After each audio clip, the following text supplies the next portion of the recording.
नमस्कार, मैं हूं आपके साथ चंदन भारद्वाज और आप देख रहे हैं मेरे साथ दिन की ये बड़ी बहस। देश भर में कोरोना संक्रमण के मामले अब लगातार कम होते हुए नजर आ रहे हैं। लगातार चौथे दिन देश में कोरोना संक्रमण के मामले 1 लाख के नीचे रिकॉर्ड किए गए हैं। इसके साथ ही साथ अब कोरोना के दूसरे लहर की समाप्ति की तरफ हम बढ़ चुके हैं। धीरे धीरे अब ये मामले कम होते हुए नजर आएंगे, लेकिन सतर्कता ही सबसे बड़ी सावधानी है। इसका मूल मंत्र लेकर आज हम ये कार्यक्रम में मेरे साथ दो खास मेहमानों को जोड़ रहे हैं, जो कि इस बात पर आप सभी को सलाह देंगे कि आखिर क्यों कोरोना संक्रमण के मामले कम होने के बावजूद किसी भी तरीके से लापरवाही इस वक्त साफ तौर पर आने वाले समय में नई परेशानियों का कारण बन सकती है। साथ ही साथ अगर आप कोरोना से रिकवर हुए हैं तो खुद को कैसे ठीक करें और तीसरे वेव को लेकर देश के डॉक्टरों का क्या कुछ मानना है, इन तमाम सवालों पर बातचीत करेंगे। मैं बहुत बहुत स्वागत करना चाहूंगा। मेरे साथ डॉक्टर दीपक साहू जी जुड़ रहे हैं और मेरे साथ डॉक्टर सिद्धार्थ सोनकर जुड़ रहे हैं, जो कि मौलाना आजाद मेडिकल साइंसेज में कार्यरत हैं। दोनों डॉक्टर्स का मैं स्वागत करूंगा। सबसे पहले सिद्धार्थ सोनकर जी, सवाल मेरा आपसे होगा, क्या कोरोना की दूसरी लहर समाप्त हो चुकी है देश में? देखिए चंदन जी, जहां तक समाप्त की बात कर रहे हैं तो समाप्त नहीं हुई है। हाँ, केसेस कम हुए हैं, तो केसेस अपने स्टेशनरी फेज पे पहुंच चुका है। केसेस दिन पर डे बाय डे कम होते जा रहे हैं, तो कंप्लीटली समाप्त नहीं हुआ है। तो अभी ये समाप्त करना अतिशयोक्ति होगी। हाँ, केसेस जरूर कम हुए हैं। एक्टिव केसेस की संख्या दिन पर दिन कम होती जा रही है जी। साफ तौर पर डॉक्टर सिद्धार्थ, हमने ये देखा कि कोरोना से इस बार की ये जंग कितनी मुश्किल थी और आखिरकार तकरीबन 1.5 महीने के बाद हम इस जंग को जीतते हुए नजर आ रहे हैं। ऐसे में कितना महत्वपूर्ण है कि इस 1.5 महीने की जो तपस्या इस देश की रही है वो तपस्या व्यर्थ न जाए, इसके लिए आने वाले समय में देश की जनता जागरूक रहे। देखिए चंदन जी, तपस्या व्यर्थ ना हो इसलिए हर इंडिविजुअल को अपनी रिस्पॉन्सिबिलिटीज को समझना होगा और जो अप्रोप्रिएट को कोविड अप्रोप्रिएट बिहेवियर है उसको तो फॉलो करना ही है। उसके बाद वैक्सीन ड्राइव में हेल्प करनी है। मैक्सिमम लोगों को वैक्सीनेट हो जाएं, उनके घर परिवार का कोई भी सदस्य जो एज ग्रुप के लिए अलाउ किया गया है उन सबको वैक्सीन दिलवाएं। अप्रोप्रिएट बिहेवियर का फॉलो करें और जितने भी रिस्ट्रिक्शन है, जैसे जैसे गाइडलाइन समय के साथ गवर्नमेंट बनाती आ रही है, जनता को बताती आ रही है, उसको फॉलो करें, तभी हमारी तपस्या सफल होगी। जी, हमें दूसरे डॉक्टर दीपक साहू की आवश्यकता है। जी, डॉक्टर दीपक साहू भी जुड़ चुके हैं मेरे साथ। डॉक्टर दीपक, बीते 2 महीने देश के लिए काफी अहम रहे, काफी कठिन समय रहा। हमने ऑक्सीजन समेत तमाम जरूरी चीजों की आपूर्ति के बिना लोगों को मरते देखा। ऐसे में अब जब उस कोरोना संक्रमण के मामले कम होते हुए नजर आ रहे हैं, किस तरीके से तैयारियां हैं देश के अस्पतालों में कि आने वाले समय में तीसरे लहर को लेकर, पहला मेरा सवाल है कि तीसरे लहर को लेकर आप डॉक्टर्स का क्या कैलकुलेशन है? क्या ये आएगी, नहीं आएगी? आएगी तो कितनी प्रभावी होगी? बच्चों पर ही असर होगा? क्या है आपका कैलकुलेशन? देखिए, ऐसा है, अगर हम बात करें थर्ड लहर की कि आएगी कि नहीं आएगी, अगर कोविड की प्रिकॉशन जैसे सोशल डिस्टेंसिंग और मास्क को अगर फॉलो लोग नहीं करेंगे, जैसे अनलॉक की प्रक्रिया चालू हो गई, अगर लोग जो कोविड की गाइडलाइन है उनको भूल जाते हैं, तो ऑब्वियस सी बात है कि थर्ड लहर भी आएगी। तो उस कंडीशन जी डॉक्टर साहब, जी हाँ, जो बच्चे हैं, अगर मान लीजिए ऐसा भी कहा था कि अगर थर्ड लहर आ जाती है तो उसके अंदर बच्चे अफेक्ट हो सकते हैं, तो क्या क्या संभावना है, कैसे कैसे प्रिकॉशंस ली जाएंगी। तो मैं ऑब्वियसली पहली बात कहना चाहूंगा, अगर थर्ड लहर आती है तो उसमें केसेस बढ़ेंगे और ऐसा दिल्ली IIT ने बताया है दिल्ली में कि 40 to 50,000 केसेस पर डे आएंगे अगर थर्ड लहर आती है तो। लेकिन थर्ड लहर आएगी नहीं अगर हम कोविड के प्रिकॉशंस को प्रॉपर वे में फॉलो करें। जब तक हमें वैक्सीन नहीं लगती तब तक हम मास्क को फॉलो करें और 21 जून से 18+ को भी वैक्सीनेशन अच्छे बड़े लेवल पे स्टार्ट हो रहा है। जो वैक्सीनेशन अपना लगवाते रहे और कोविड की प्रिकॉशंस को फॉलो करते रहे जिससे कि थर्ड लहर ना आए और आ भी जाती है तो दिल्ली में या पूरे देश में ऑक्सीजन को लेकर बड़े स्तर पर उसकी तैयारी है। और रही बात बच्चों की, क्योंकि उनके अंदर तो अभी वैक्सीनेशन है नहीं, तो 18 प्लस से जो छोटे बच्चे हैं उनके लिए जो पेरेंट्स हैं उनके, वो उनको प्रॉपर वे में सोशल डिस्टेंसिंग और मास्क के बारे में उनको समझाएं और उनको प्रिकॉशंस के बारे में बताएं कि किस तरह से हम इनसे बच सकते हैं और कोविड की क्या क्या गाइडलाइंस हैं, इस तरह से बचेंगे। बाकी ऑक्सीजन को लेकर पूरी तैयारियां जो है सरकार कर रही है और वैक्सीनेशन को लेकर भी पूरी तैयारियां हैं। मैं ये सेम सवाल डॉक्टर सिद्धार्थ सोनकर आपसे भी जानना चाहूंगा। कैलकुलेशंस क्या है आप डॉक्टर्स की थर्ड वेव को लेकर? आईआईटी दिल्ली की रिपोर्ट कह रही है कि थर्ड वेव आएगी, लेकिन केंद्र सरकार के डॉक्टरों की जो टीम है उसने अभी इस प्रकार किसी लहर की चेतावनी को लेकर साफ तौर से इनकार किया है। आप डॉक्टर्स की क्या कैलकुलेशन है इस पर कि थर्ड वेव क्या आएगी, पहला सवाल, और अगर आएगी तो इसका इम्पैक्ट कितना हो सकता है? देखिए चंदन जी, हर एपिडेमियोलॉजिस्ट की एक अलग अलग राय है, अलग अलग एल्गोरिथम है। तो ये एक प्रेडिक्शन बेस्ड है, एक मॉडल होता है जिसमें हम प्रेडिक्ट करते हैं कि अगर आएगी तो कितना आएगी। तो एक एल्गोरिथम है, इसको भी आप 100% नहीं मान सकते हैं कि हाँ आएगी ही पहली चीज। तो अब आएगी तो देखा जाएगा। वैसे जिस हिसाब से अभी डॉक्टर दीपक साहू ने कहा, जो हमें आए या ना आए उस पर ज्यादा फोकस ना करके हमें ये फोकस करना है कि हमें एप्रोप्रिएट बिहेवियर और वैक्सीन ड्राइव में बढ़ चढ़कर हिस्सा लेना है। मुझे एक बड़ा जनरल कॉमन सा सवाल है डॉक्टर सिद्धार्थ, वो ये है कि हम अगर थर्ड वेव को लेकर स्पेकुलेट कर रहे हैं तो क्या कोई भी वेव कैसे आती है एकदम से? क्या किसी नए वायरस के वेरिएंट के आने से, या फिर लोगों की केयरलेसनेस से ही ये वेव बनती है कि अगर अब हम अनलॉक कर रहे हैं और एक बार फिर लोग उसी तरीके से केयरलेस होकर बिना मास्क के घूमने लगे तो तीसरी वेव आएगी? या फिर एक ये नेचुरल प्रोसीजर है, नेचुरल प्रोसेस है कि वेव अपने आप आएगी, वायरस खुद को म्यूटेट कर फैलेगा? देखिए चंदन जी, तीनों बातें इंटरलिंक्ड हैं। एक तो वायरस का खुद का जो नेचुरल इवोल्यूशन प्रोसेस है म्यूटेशन का, एक तो वो खुद रेप्लिकेशन है और म्यूटेशन भी होगा। दूसरा, अगर हम एप्रोप्रिएट बिहेवियर नहीं करेंगे, फॉलो करेंगे तो रेट ऑफ ट्रांसमिशन भी होगा, और ट्रांसमिशन नए वेरिएंट से होगा तो रेट ऑफ राइज भी होगा, और रेट ऑफ राइज होगा तो हमारा जो हेल्थ इम्पैक्ट का जो रिसोर्सेज पे बर्डन पड़ेगा। जब बर्डन पड़ेगा तो हम बहुत से केसेस को ऐसे भी होंगे जो हम हैंडल नहीं कर पाएंगे या उतनी फैसिलिटीज नहीं प्रोवाइड कर पाएंगे, उसमें कैजुअलिटीज भी बढ़ेंगी। तो ये सब इंटरलिंक्ड एक साइकिल है और एक दूसरे से लिंक्ड अप है। तो इसमें कोई एक से एक फैक्टर को आप नहीं कह सकते कि सिर्फ इस फैक्टर की वजह से ये रिस्पॉन्सिबल है। दूसरी चीज जो बताई जा रही है कि बच्चों में ज्यादा होगा, तो उसमें ये समझने की बात है कि जैसे हमारे इंडिया में है कि हम 18 से के प्लस वालों को हम वैक्सीनेशन ड्राइव का हिस्सा बना चुके हैं। 18 से कम वाले को भी हम वैक्सीनेशन ड्राइव का हिस्सा नहीं बना पाए हैं। तो 18 से जो प्लस वाले हैं वो जितने लोग हम वैक्सीन दे चुके हैं या जो लोगों ने नेचुरली इन्फेक्शन से क्योर होकर जो एंटीबॉडीज बॉडी में डेवलप है, तो वो कहीं ना कहीं मोर देन 90 to 95% प्रोटेक्ट हो चुके हैं। जो जूनियर बच्चे हैं 0 to 18 वाले, उनमें इन्फेक्शन का रेट ज्यादा प्रोबेबिलिटी इसलिए बनेगी कि वो प्रोटेक्टेड नहीं, उनको वैक्सीनेशन अभी नहीं दिया गया है। इसलिए भी एक प्रेडिक्शन किया जा रहा है कि बच्चों में इम्पैक्ट ज्यादा होगा। अब तीसरी चीज जो आपने पूछा कि इम्पैक्ट, तीसरी चीज जो भी आपने पूछा कि बच्चों में अगर हम कैसे मैनेज करते, देखिए जो हमारी पेडियाट्रिक्स बच्चे हैं उसमें कहीं ना कहीं हमारा जो हेल्थ सिस्टम है वो जो बच्चों के मरीज के साथ जो तामीरदार होते हैं उस पर डिपेंड होती है।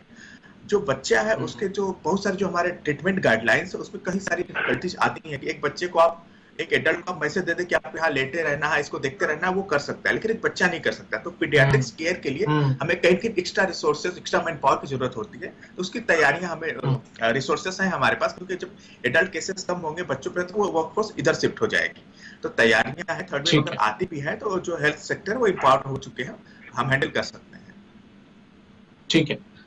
डॉक्टर दीपक साहू, आप साफ तौर पर कोरोना संक्रमण के मामलों के इतर जो आम दिन प्रतिदिन में होने वाली बीमारियां उनको भी देखते हैं।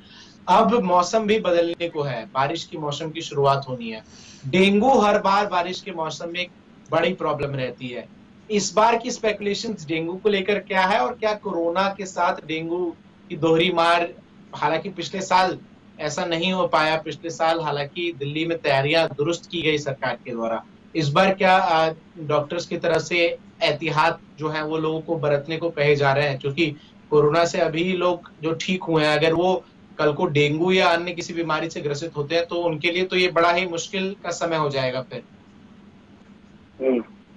ऐसा है ना, जब दो बीमारियां मिक्स हो जाती हैं, डेंगू हो, टाइफाइड हो और साथ में कोविड भी होता है, तो डॉक्टर को डिफरेंशिएशन करने में दिक्कत आ जाती है, डिफरेंशियल डायग्नोज बनाने में कि इसको डिफरेंशिएट किया जाए, क्योंकि तीनों के अंदर फीवर की हिस्ट्री देखने को मिलती है।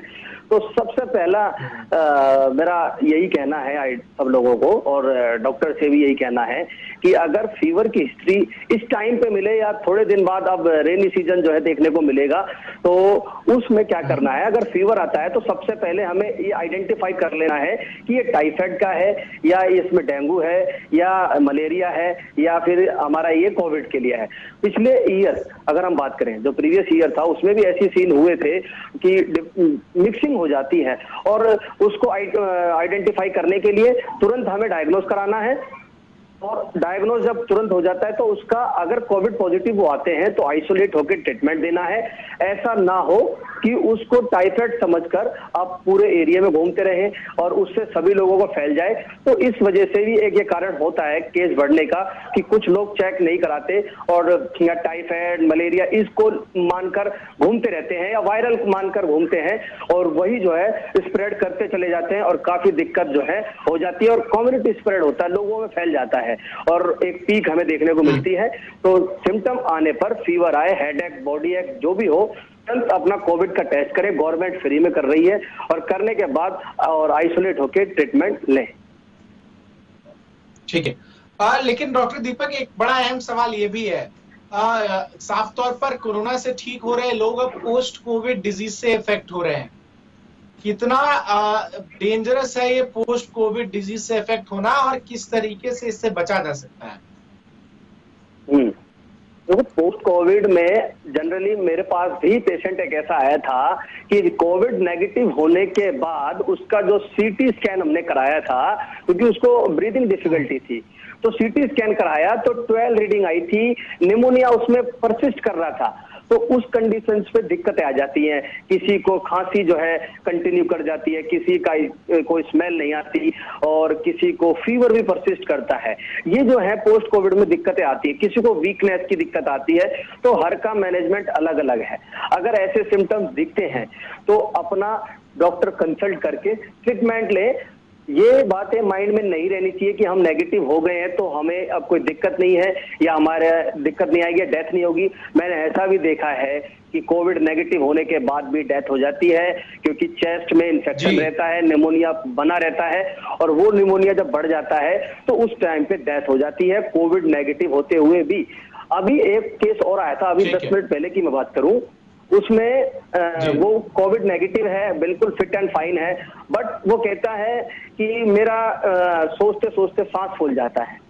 अब सर क्या करूं, बहुत पैसे भी उन्होंने खर्च कर दिए हैं, कोई डॉक्टर को दिखा रहे थे वो, तो अब इस तरह के भी पेशेंट मिलते हैं। तो इसमें एंजाइटी और डिप्रेशन ये भी देखने को मिलता है। कभी कभी हमें एंजाइटी की वजह से भी सांस फूलने की फीलिंग आती है कि हमारा जो है ब्रीदिंग हमें डिफिकल्टी हो रही है, उसके कारण से वो सीटी स्कैन डेली कराते हैं। तो मेरा उन लोगों से कहना है कि इस चक्कर में ना रहे, एंजाइटी डिप्रेशन को बिल्कुल दूर करें और योगा, अनुलोम विलोम, कपालभाति या प्राणायाम करें, जिससे कि वो स्ट्रेस और जो रिलीजिंग है वो हट सके और आप बिल्कुल फिट रह सको। ठीक है। Siddharth Sonkar, post Covid disease की बात कर रहे हैं। ब्लैक फंगस को लेकर अभी भी अवेयरनेस लोगों में उतनी नहीं है। मैं आपकी मदद से लोगों तक, जो हमारा एक कार्यक्रम देख रहे हैं, ये जानकारी पहुंचाना चाहूंगा कि आखिर ब्लैक फंगस को कैसे आइडेंटिफाई करें, क्या वो सिम्टम्स हैं जिसको देखकर लोग ये समझे कि वो इस बीमारी से ग्रसित हो सकते हैं, और इसके ट्रीटमेंट को लेकर क्या है एकदम इमीडिएट स्टेप थोड़ा, क्योंकि अभी भी ब्लैक फंगस को लेकर उतनी अवेयरनेस लोगों में नहीं है। देखिए चंदन जी, पहले तो सिर्फ ब्लैक फंगस ही नहीं, ब्लैक फंगस इसलिए इतना हाईलाइट हो रहा है कि मीडिया में इसकी काफी चर्चा हुई, चाहे वो उसके ट्रीटमेंट को लेकर हो, चाहे उसके सिम्टम्स को लेकर हो।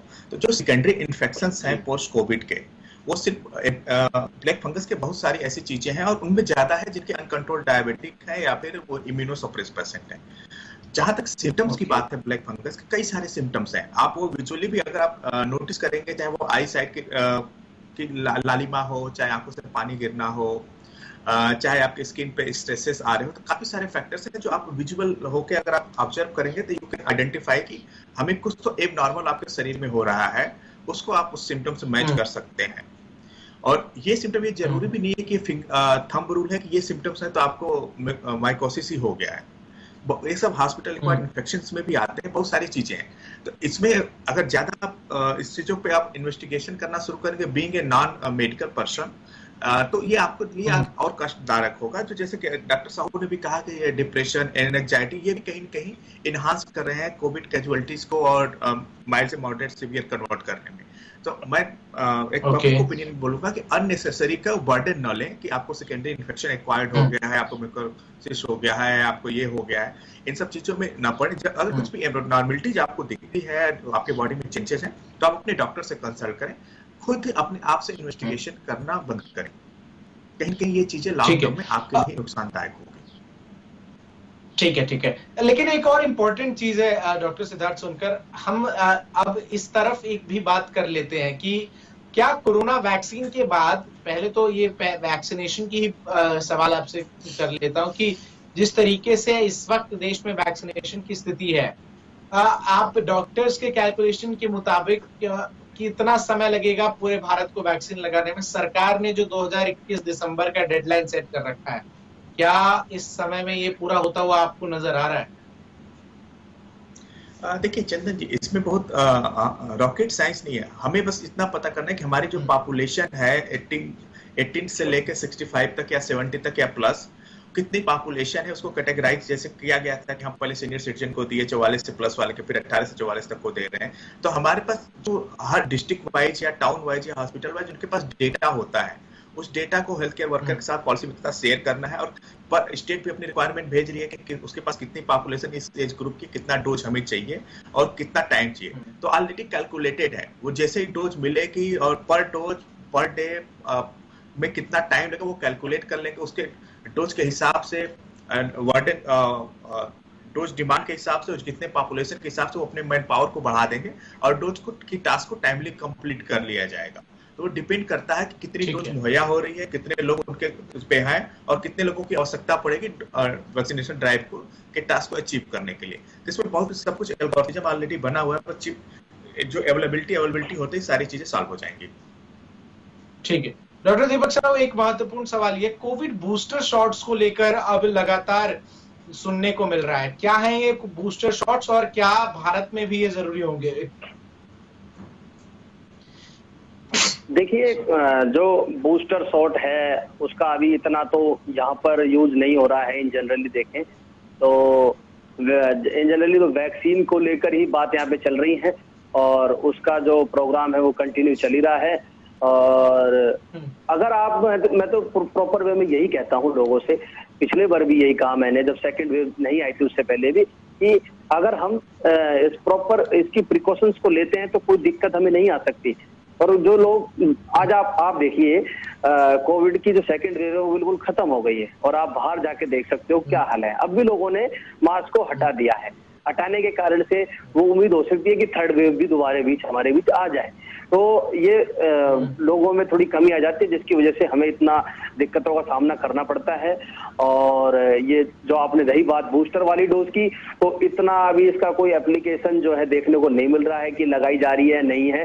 तो अभी तो वैक्सीनेशन को लेकर चर्चा है उसमें। अच्छा, एक दवा डॉक्टर दीपक साहू जो DRDO के सहयोग से बनी है 2DG, डॉक्टर्स उसको कैसे प्रिस्क्राइब कर रहे हैं? क्या वो डॉक्टर्स के प्रिस्क्रिप्शन के बाद खाने वाली ही दवा है या फिर कोई भी व्यक्ति किसी, हालांकि अभी ये केमिकल शॉप पर इतनी आसानी से नहीं मिल रही, लेकिन इस दवा की इंपॉर्टेंस थोड़ी समझा दीजिए।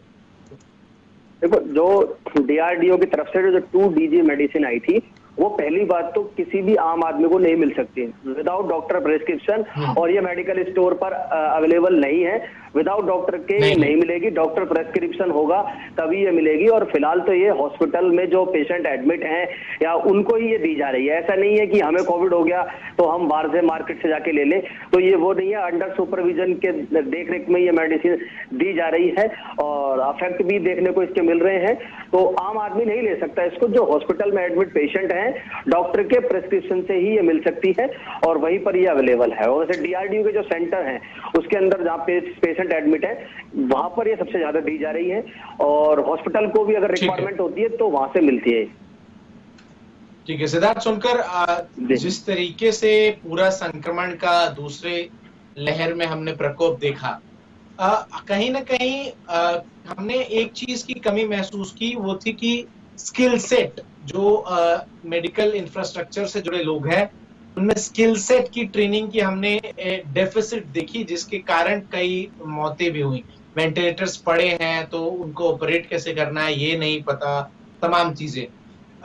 बतौर डॉक्टर्स, बतौर मेडिकल कॉलेज जहां आप इस वक्त कार्यरत हैं, किस तरीके से अब आप लोग इन चीजों की तरफ ध्यान दे रहे हैं ताकि अगर फ्यूचर में थर्ड वेव की स्पेकुलेशंस जो है वो सच होती हैं तो इस बार ये डेफिसिट ना देखने को मिले?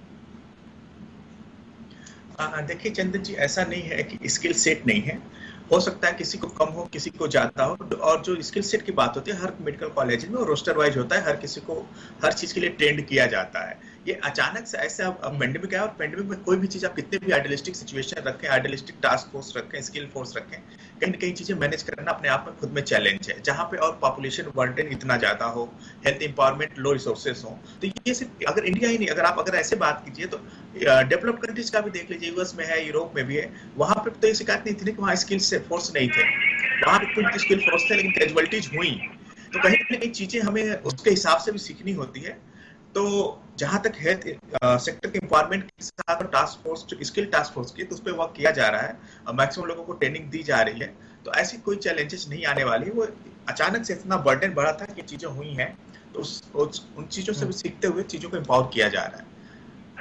ठीक है, अब आप दोनों डॉक्टर से मेरा एक ये सवाल नहीं बल्कि एक तरीके से लोगों के मन में जो भ्रम है अभी भी उसके निवारण को लेकर सवाल है। अभी भी अब मीडिया जहां तमाम गांव के इलाकों में जा रही है तो वैक्सीनेशन को लेकर डॉक्टर सिद्धार्थ सोनकर अलग अलग थ्योरीज फ्लोट कर रही है। लोग कह रहे हैं कि डायबिटीज वाले ये लगाएंगे तो मर जाएंगे। ये जो मिसकंसेप्शंस, जो मिथ्स प्रिवेल कर रही हैं, आप दोनों डॉक्टर्स हैं, आप दोनों के मुंह से लोग अगर इन बातों के जवाब को सुनेंगे तो शायद वैक्सीनेशन लगाने को लेकर प्रेरित हो, क्योंकि अभी भी ग्रामीण इलाकों में हमने देखा है कि लोग वैक्सीन नहीं लगा रहे हैं, जिसके कारण ये जो मिथ्स हैं वो जो इस वक्त प्रिवेल कर रही हैं वो बताई जा रही हैं। देखिए चंदन जी, जो भी ministry of health and family welfare की जो गाइडलाइन है, जो शुरुआत में दी गई थी कि प्रेग्नेंट वुमन को और फीडिंग मदर को वैक्सीनेशन से अलग रखा गया है।